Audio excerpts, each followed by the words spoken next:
My neighbor asked if her niece could use my backyard for wedding photos. I said yes. When I got home, I found my patio furniture missing and my garden trampled.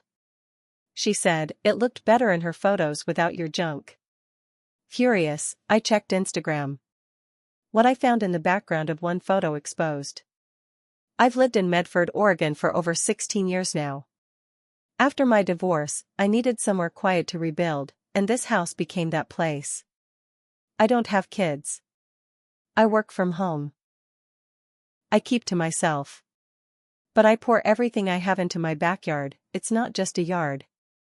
It's my piece. I built it up over years. Every piece of it, from the hand-stained pergola draped in string lights to the koi pond I dug with my own 2 hands. I've got raised flower beds lining the fence, a little vegetable patch, even a wind chime my sister gave me before she passed. My patio furniture isn't designer, but I worked overtime to afford it. It's mine. That space is sacred. Deborah moved in next door about 4 years ago. From the jump, I could tell she was loud, nosy, and overly familiar. The type of neighbor who assumes you want to swap life stories every time you get the mail. I kept things friendly but distant. Her yard's a disaster, brown patches of grass, broken fences, and enough yard debris to fill a dump truck. We're opposites. So when she knocked on my door one morning in early June, fake sweet voice and all, I should have known better. She said her niece was having a small courthouse wedding that weekend, no reception, but they wanted some beautiful backyard photos. Said mine looked like something out of Better Homes and Gardens. She begged me to let them use it. Just for 30 minutes, she said. No party, no food, just some photos. I told her I'd be out Saturday afternoon anyway, so if they kept it between noon and 1 p.m., fine. But they had to stay on the grass and not touch anything. She smiled too wide, told me I was a lifesaver, and that was that. Saturday rolls around. I'm gone from about 11:30 to 4 o'clock.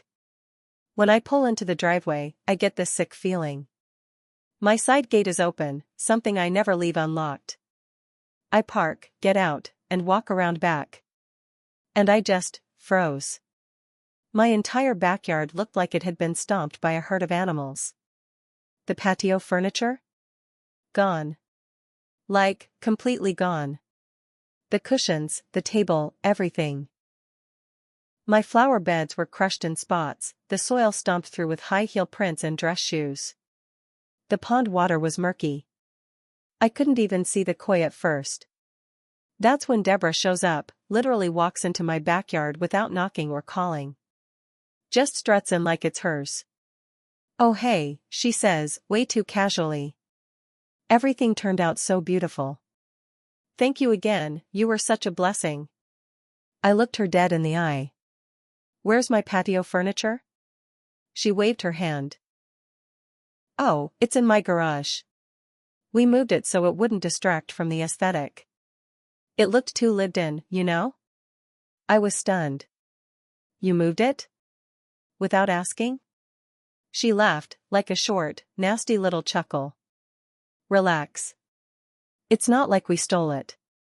It just looked better in the pictures without your junk cluttering up the background. I didn't say another word. I walked right past her, into my house, and locked the door. I could hear her huff outside but didn't care. I sat at my kitchen table, fuming. My hands were shaking. I opened Instagram and typed in Clara's name. I'd seen it on Deborah's fridge during a neighborhood potluck last year. Sure enough, her profile was public. And she had uploaded a ton of pictures from the wedding. Over 100 shots with hashtags like #backyardwedding, #rustic love, #no-filter needed. I started scrolling through, and it was like watching a stranger break into your home on a livestream. Every photo was in my yard. Clara under my pergola. Clara next to my pond. Clara holding a bouquet in front of my garden. In one picture, the flower girls were literally sitting on the edge of my raised vegetable bed. The kicker? There were more than 30 people in those shots. A full-blown party. Drinks. Food tables. A goddamn Bluetooth speaker set up under my string lights. They threw an entire reception in my yard. Without permission. Without even telling me. And then I saw it. One of the wider shots showed Clara and her new husband posing under the pergola. It was sunset. The sky looked golden behind them. But in the glass reflection of my bedroom window behind them, I saw something. A man. Shirtless. Holding something shiny in his hand. Bent over. I zoomed in. It was Steve. Deborah's husband. Holding my garden shears. Leaning over my koi pond. And on the ground beside him was one of my koi, motionless. My stomach dropped. I stormed out the back, straight to Deborah's house. I didn't knock. I pounded. She opened the door, clearly annoyed. I want my furniture back. Now. And I want to know what the hell your husband was doing in my pond. She blinked. What are you talking about? I held up my phone. This is what I'm talking about. She looked. Her face paled for a second, then hardened. You're making a big deal out of nothing. Steve was helping scoop leaves. Your pond was filthy. 3 of my koi are dead. She gave a shrug. It's just fish. Honestly, you should have been grateful we made your yard look classy for once. That's when I snapped. That night, I barely slept. I kept replaying Deborah's face in my mind, that smug, dismissive expression like I was the one being dramatic. Like I should thank them for throwing an unauthorized wedding party in my yard. I got up at 3 a.m. and checked the pond with a flashlight. Only 2 koi left. One was missing entirely. The other 3 were floating belly up, all with wounds. They killed them. Or at least didn't care enough not to. I filed a police report first thing Sunday morning. The officer was polite but hesitant. Civil issue, he said. Since I gave permission for them to use the yard, it wasn't technically trespassing. The damage to the garden and the fish might qualify as property damage, but they'd need more evidence. He took some photos and said he'd follow up. I wasn't satisfied. Not even close. I called my insurance, no help. Not unless I had proof someone broke in or vandalized something. And even then, they'd depreciate the value of everything to pennies. My koi weren't just fish. They were over a decade old. I raised them from babies. I walked over to Deborah's that afternoon. Tried to keep calm. Steve answered the door. Big guy. Looked hungover. You gonna pay for the fish? I asked, straight to the point. He rubbed his face. What? The koi. You were in the pond. You had my garden shears. 3 of them are dead. He shrugged. Didn't see any fish. You were right next to them. He gave me this look like I was bothering him. Look, lady. We cleaned up after ourselves. Get over it. Then he shut the door in my face. I stood there for a good 30 seconds before walking back to my house. And that's when I decided I wasn't letting this slide. For the next week, I watched them. I took notes. Times they left for work. Who came by. What deliveries they got. I even set up a small security camera pointed at my backyard and angled just enough to catch their driveway. Nothing illegal, just observation. Tuesday afternoon, I spotted a landscaping crew pulling into Deborah's driveway. They stayed for hours, ripping out all her old junk and laying down sod. By Thursday, a brand new white trellis went up. Friday, she had a banner hanging across it, Clara and Mark, Backyard Bliss 2025. I could barely believe it. They were planning to rent out my idea. Clara posted about it, too. Starting a new chapter. Backyard wedding shoots coming soon. Ring Herb DM for bookings. She even used photos from my backyard as her example shots. Cropped out my fence line and posted my damn pergola as if it was hers. They were launching a wedding photo business, based on what they'd done to me. That's when I had enough. I started with the city records. Deborah never got a permit for events. Our neighborhood was zoned strictly residential. No home business activity allowed that caused excess noise, traffic, or foot traffic. Then I checked property lines. I already knew the fence line was mine, but guess what else? Part of the side path she used to sneak her guests into my yard was technically on my property, about 2 feet in. I documented everything. Then I did something that changed everything. I called Clara's new husband's workplace. Found it on LinkedIn. He worked at a local bank. I posed as a concerned neighbor and said a new wedding business was advertising services that didn't match their permit or zoning. I never said his name. I just dropped hints. Next thing I know, Clara's Instagram goes private. The banner comes down. But I wasn't done. I went to the HOA. Now, our HOA isn't strict. They don't micromanage. But they hate unapproved structural changes and unauthorized events. I sent in my photos. The wedding crowd, the trellis, the trash they dumped on my property line. I sent them the video of Steve dragging my patio table into his garage. I even included a picture of one of the dead koi. 2 days later, Deborah got the letter. I know because she showed up at my door red-faced and spitting mad. "You little snake," she shouted, waving the HOA notice in my face. "You're trying to ruin our lives over a few fish and a yard." I didn't respond. Just looked at her. She shoved the paper at me. "They're fining us $1,200. And we have to take the trellis down." I finally spoke. "Good. You want to run a business? Follow the rules. And pay for the damage you did to mine." She started cussing me out, then Steve came over and pulled her away. He didn't say a word. He just glared. But I wasn't finished. Because in the background of one of those original Instagram photos, I spotted something else. A small table next to my pond. On it was a box. A velvet one. Closed. It wasn't mine. It wasn't part of my furniture. I zoomed in and nearly choked. The initials S+J engraved on top. I knew those initials.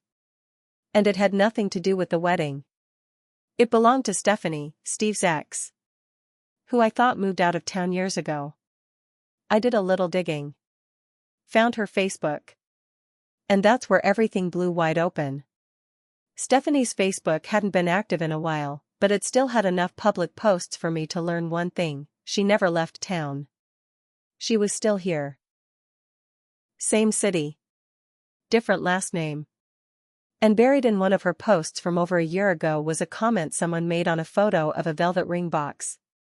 The same one I saw in the wedding photo from my backyard. The comment read, "Can't wait to see you walk down the aisle. When's the big day?" Red heart, Stephanie replied, "Not sure anymore." Found out he was lying. Left the ring at his buddy's place. That was over 10 months ago. So Steve had been engaged to someone else. Maybe even cheating on her with Deborah's niece, and left the ring behind? What the hell was it doing in my backyard during Clara's wedding? The more I stared at the photo, the more I noticed. The velvet box was open in another photo, and empty. That's when it hit me. That ring wasn't for Clara. Steve must have reused it. I kept digging. Eventually, I found Stephanie on LinkedIn. She worked in town, at a law firm. I took a shot and messaged her, keeping it short and respectful. "Hi Stephanie, I live next to Deborah and Steve.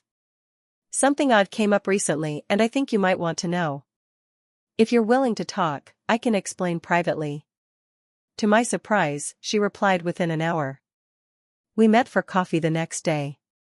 I showed her everything: the photos from Clara's wedding, the ring box, the reflection in the window, even the koi pond. She didn't cry. She laughed. A short, bitter sound. "That bastard," she said. "That was my grandmother's ring. He said he lost it when we split." That box was supposed to be in storage at his buddy's garage. I asked, "Want it back?" She smiled. "More than anything." So we made a plan. A week later, I invited Deborah and Steve over. I told them I wanted to let bygones be bygones and move forward peacefully. Offered to talk it through and not involve lawyers. Told them I had a bottle of wine I'd been saving and that I'd bring my patio set back over as a peace offering. Steve came. Deborah came. Clara did not. They walked into my backyard, smug again. Steve was sipping wine when I pulled out a small velvet box and set it on the table. Deborah's face went pale. Steve froze. "This ring look familiar?" I asked. Deborah stammered, Where did you get that?" Steve looked at me, then at the box. "That's mine." "No," I said. "It's Stephanie's." Dead silence. I showed her the photos. She remembers every scratch on the box. "You gave Clara your ex-fiancé's ring, didn't you?" Steve stood up fast, like he was going to say something, but the gate opened just then. Stephanie walked in. Deborah gasped. "What the hell is she doing here?" Stephanie didn't say anything. She walked up to the table, took the box, and looked Steve in the eye. "I want it back. Now. I can press theft charges. You stole it from my grandmother's estate." Steve opened his mouth, but nothing came out. She turned and walked away, just like that. Deborah looked like she was going to be sick. I turned to Steve and said, "By the way, the HOA doubled your fine. You've got to tear down the trellis, and you're now under review for running an illegal home business." And, I added, "I filed a small claims case.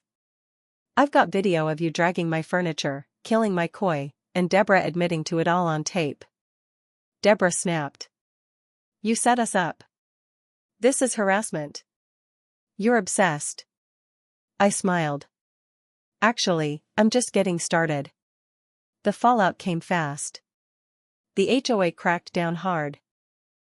Steve and Deborah were fined nearly $4,000 total for zoning violations, structural changes without approval, and unauthorized events. They had to remove the trellis, repaint their fence, and were barred from hosting any kind of gathering for 2 years. My small claims case went to mediation. I brought evidence, receipts, photos of the dead koi, and video of Steve dragging my patio set into his garage. The judge sided with me. They were ordered to pay $3,700 in damages. Stephanie? She pressed charges for theft and reported the incident to Steve's employer at the bank, who did not appreciate one of their managers being involved in stolen property and civil suits. He was let go within a week. And Clara? She posted a tearful video on Instagram claiming she had no idea the ring was a reused engagement piece. Turned off the comments. Went private again. Within a month, she moved out of Deborah's place. Rumor is she's staying with a cousin in Grants Pass and rebuilding. As for me? I bought a new koi. Bigger pond. Cameras on every side of the house now. The patio furniture was returned, but I replaced it anyway. And the best part? Stephanie sent me a thank you basket and said if I ever need legal help, she's got me covered. Now when I sit under my pergola at night, with the string lights on and the wind chimes softly ringing, I don't just feel peace. I feel justice. And I sleep like a baby.